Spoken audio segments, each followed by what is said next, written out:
Hi all, welcome back. Channel കാണുന്ന സ്റ്റുഡൻസിന് അറിയാവുന്ന പോലെ നമ്മുടെ ചാനലിൽ ഓൾറെഡി നിങ്ങളുടെ സിലബസ് പ്രകാരമുള്ള എല്ലാ ചാപ്റ്റേഴ്സിനും വീഡിയോസ് അപ്ലോഡ് ചെയ്തിട്ടുണ്ടായിരുന്നു. അതുകൊണ്ടാണ് ചെറിയൊരു ഷോർട്ട് ബ്രേക്ക് എടുത്തത്. ഇനി നമുക്ക് ചെയ്യാൻ ബാക്കിയുള്ളത് ചില ചാപ്റ്റേഴ്സിൽ കൂടെ ഇമ്പോർട്ടൻറ്റ് ക്വസ്റ്റ്യൻസ് ആ ഒരു ഏരിയ നോക്കാനുണ്ട്, ഉടനെ ചെയ്യാം. സോ ടുഡേ ഇങ്ങനെ വീഡിയോ ചെയ്യാൻ കാരണം നിങ്ങൾക്ക് അറിയുന്നുണ്ടായിരിക്കും, പലരും നോട്ട് ചെയ്തിട്ടുണ്ടായിരിക്കാം. നമ്മുടെ പൊളിറ്റിക്കൽ സയൻസിൻ്റെ ഒരു ചാപ്റ്ററിൽ, അതായത് പൊളിറ്റിക്കൽ പാർട്ടീസ് എന്ന ചാപ്റ്ററിൽ ഒരു ടോപ്പിക്കിൽ ഒരുപാട് ചേഞ്ചസ് വന്നിട്ടുണ്ട്. പലരും നോട്ട് ചെയ്ത് വിചാരിക്കുന്നു. അപ്പോൾ നിങ്ങൾ ആരെങ്കിലും പഴയ ടെക്സ്റ്റ് ബുക്കാണ് റെഫർ ചെയ്യുന്നതെങ്കിൽ തീർച്ചയായിട്ടും ഈ ഒരു പുതിയ കാര്യം കൂടെ നോക്കിയിട്ട് വേണം എക്സാമിന് പ്രിപ്പയർ ചെയ്യാൻ. കാരണം നമുക്കറിയാം, അത് വളരെ ക്വയറ്റ് നാച്ചുറൽ ആയിട്ട് ചേഞ്ചാണ്. നമുക്കറിയാലോ, നമ്മുടെ സബ്ജക്റ്റ് എന്ന് പറയുന്നത് സോഷ്യൽ എന്ന് പറയുന്നത് മറ്റ് സബ്ജക്റ്റിനെ പോലെയല്ല. നമുക്ക് എപ്പോഴും ഒരുപാട് ചേഞ്ചസ് എക്സ്പെക്റ്റ് ചെയ്യാവുന്ന ഒരു സബ്ജക്റ്റാണ്, especially in political science. Okay, അപ്പോൾ അതിൽ ചേഞ്ച് വന്ന ഏരിയ എന്ന് പറയുന്നത്, നമുക്കൊരു ഏരിയ പഠിക്കാനുണ്ടായിരുന്നു. നിങ്ങളുടെ സ്കൂളിൽ ചാപ്റ്റർ എടുത്തിട്ടുണ്ടോ എന്നറിയില്ല. നാഷണൽ പാർട്ടീസ് എന്ന് പറയുന്ന ഏരിയ ഉണ്ട്.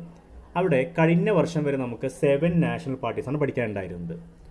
ബട്ട് ദിസ് ഇയർ ആ ഒരു നാഷണൽ പാർട്ടീസ് എന്ന ക്രൈറ്റീരിയ വെച്ച് നോക്കുമ്പോൾ നമ്മുടെ ഒരു 3 പാർട്ടിക്ക് ആ ഒരു പൊസിഷൻ നഷ്ടമായിട്ടുണ്ട്. അതായത് all India Trinamool Congress, CPIM, അതുപോലെ NCP.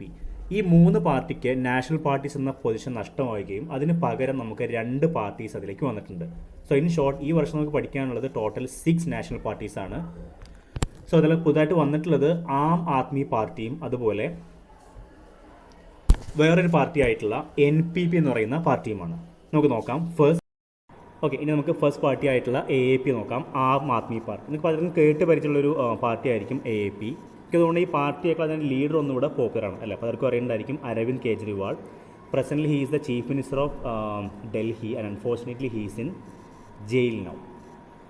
ഓക്കെ, ഡീറ്റെയിൽസ് നോക്കാം. This party was formed on 26 November 2012 following the 2011 anti-corruption movement. അതായത് 2011 ത്രൂ ഔട്ട് ഇന്ത്യ ഒരുപാട് ആൻറ്റി കറപ്ഷൻ മൂവ്മെൻറ്റ് നടന്നൊരു ഇയർ ആയിരുന്നു. അപ്പോൾ ആ ഒരു ആൻറ്റി കറപ്ഷൻ മൂവ്മെൻറ്റ് ഇനീഷ്യേറ്റീവ് എടുത്ത വൺ ഓഫ് ദി പാർട്ടീസും കൂടി ആയിരുന്നു AAP. അതുകൊണ്ടാണ് പറയുന്നത് this party was formed in 2012 following the 2011 anti corruption movement.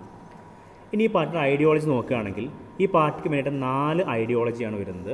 ഒന്ന് accountability, then clean administration, transparency and good governance. But in short, ഒരു ഗവൺമെൻറ്റിൻ്റെ എല്ലാ ലെവലിലും എല്ലാ സ്പിയറിലും ഒരു ട്രാൻസ്പെറൻസി വേണമെന്ന് ആർഗ്യൂ ചെയ്യുന്ന പാർട്ടി കൂടെയാണ് AAP.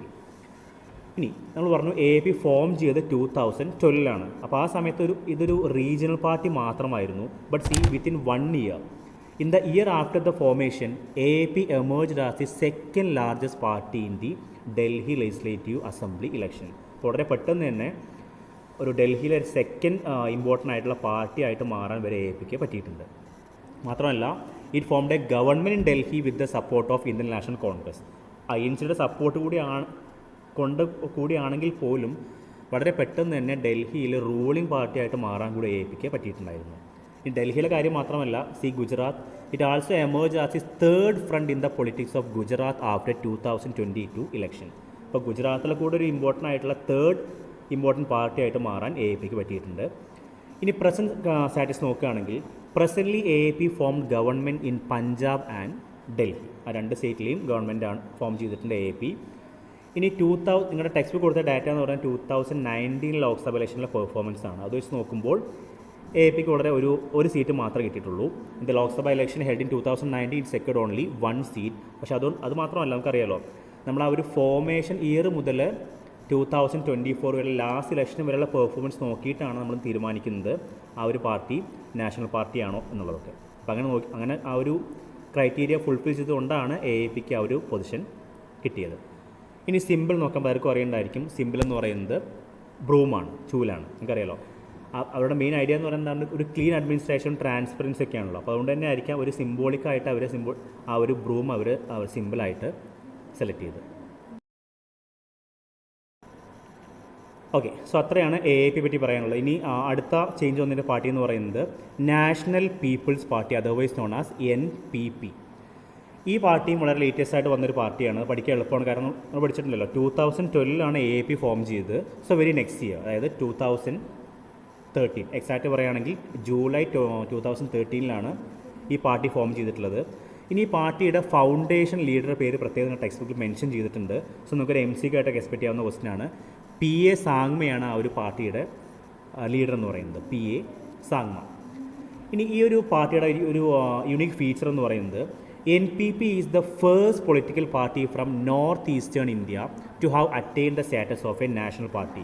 ഇന്ത്യയുടെ നോർത്ത് ഈസ്റ്റേൺ പ്രോവിൻസിൽ നിന്ന് ആ ഭാഗത്തു നിന്ന് ഈ ഒരു പൊസിഷൻ കിട്ടിയ ഫസ്റ്റ് പാർട്ടിയാണ് നാഷണൽ പീപ്പിൾസ് പാർട്ടി. ഇനി ഈ പാർട്ടിയുടെ ഐഡിയോളജി നോക്കാം. പാർട്ടി മെയിനായിട്ട് 2-3 ഐഡിയോളജി വരുന്നുണ്ട്. First one, it believes in a diversity of the country and recognise that different regions have different developmental challenges. 2 കാര്യം പറയുന്നുണ്ട്. ഒന്ന്, ഈ പാർട്ടി ഇന്ത്യയുടെ ഡൈവേഴ്സ്, നമുക്കറിയാം ഇന്ത്യ ഒരുപാട് കാലത്ത് ഡൈവേഴ്സ് ആയിട്ടുള്ളൊരു നേഷനാണ്. ആ ഡൈവേഴ്സിറ്റിയിൽ ബിലീവ് ചെയ്യുന്ന പാർട്ടിയാണ് NPP. മാത്രമല്ല it recognise that different places have different developmental challenges. ഇന്ത്യയുടെ നമുക്കറിയാലോ, ഇപ്പോൾ കേരളം പോലുള്ളൊരു സ്റ്റേറ്റ് എടുക്കുകയാണെങ്കിൽ ഒന്നൊരു ഡെവലപ്ഡ് ആയിട്ടുള്ളൊരു സ്റ്റേറ്റാണ് കേരള. എന്നാൽ അതല്ല നമ്മുടെ ബീഹാർ പോലുള്ള സ്റ്റേറ്റ്സിൻ്റെ കണ്ടീഷൻ. അപ്പോൾ ഈ പല സ്റ്റേറ്റ്സിനും പല ഡെവലപ്മെൻറ്റൽ ഗോൾസും പല ഡെവലപ്മെൻറ്റ് ചലഞ്ചസും ആയിരിക്കും ഉണ്ടായിരിക്കുക. അതെല്ലാം റെക്കഗ്നൈസ് ചെയ്യുന്നൊരു പാർട്ടി കൂടിയാണ് NPP. ഇനി ഈ പാർട്ടിയുടെ ഒരു കോർ ഫിലോസഫി, ഒരു ഇമ്പോർട്ടൻറ്റ് ഫിലോസഫി എന്ന് പറയുന്നത് the core philosophy of the party is education and employment to all as well as empowerment of all section of the country. 3 കാര്യമാണ് വരുന്നത്. എല്ലാവർക്കും എഡ്യൂക്കേഷൻ, അതുപോലെ എല്ലാവർക്കും എംപ്ലോയ്മെൻറ്റ്, അതുപോലെ എല്ലാ സെക്ഷൻ്റെ എസ്പെഷ്യലി വീക്ക് സെക്ഷൻ്റെ ഒക്കെ എംപവർമെൻറ്റ് കൂടെ മനസ്സിലാക്കുന്ന ഒരു പാർട്ടിയാണ് NPP. ഇനി നമുക്കതിൻ്റെ പ്രസൻറ്റ് സ്റ്റാറ്റസ് നോക്കാം.